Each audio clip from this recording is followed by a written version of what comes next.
So the advocate made many claims. Some were about safety, pollution, cost, global warming, as well as uranium. I'm here to talk about these.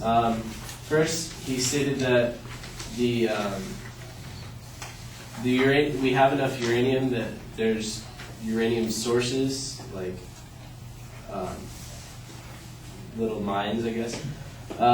In the uranium resources and nuclear energy posted by Energy Watch Group, it turns out that 11 countries have already exhausted the uranium resources since they depleted their resources over the last decades at a high rate.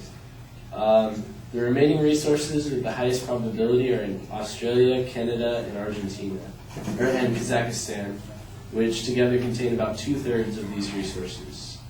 But again, it must be stressed that only Canada contains a reasonable amount of ore with more than 1% uranium content.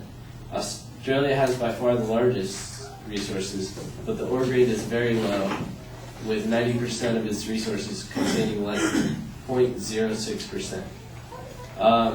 So even if we have all these ore reserves, the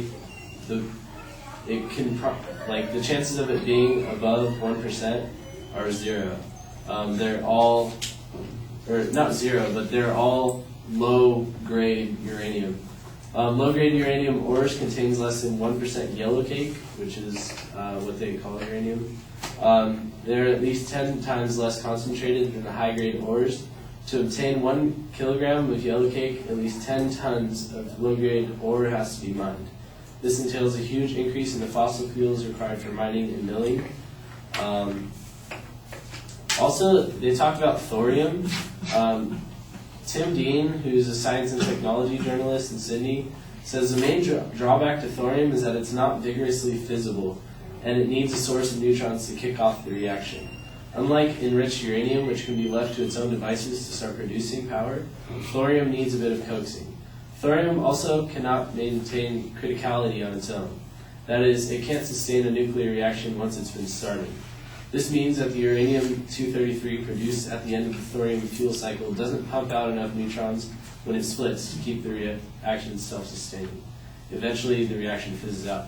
So, with the technology today, thorium can't be used. It can't be put into the plants we have. So the construction that the plants they want to construct wouldn't be able to use the thorium, and they would need to make new plants anyways. He also mentioned that he thought we said that the plants are key terrorist attack locations. This is not true. We stated that the waste disposal sites, as well as the transportation of the waste, are the potential terrorist threats. So I have this, the Nuclear Age Peace Foundation said that there's a current proposal to dump nuclear waste at Yucca Mountain, Nevada. The plant for Yucca Mountain to hold all the high-level nuclear waste ever produced from every nuclear power plant in the U.S. However, that would completely fill up the site and not account for the future waste. So we're already filling up what we have allocated, and so we're going to need to make more, and these may not already be safe. The risks of the meltdown may not be worth just the energy, and the global warming is not solved. So those are the points that I thought would be close.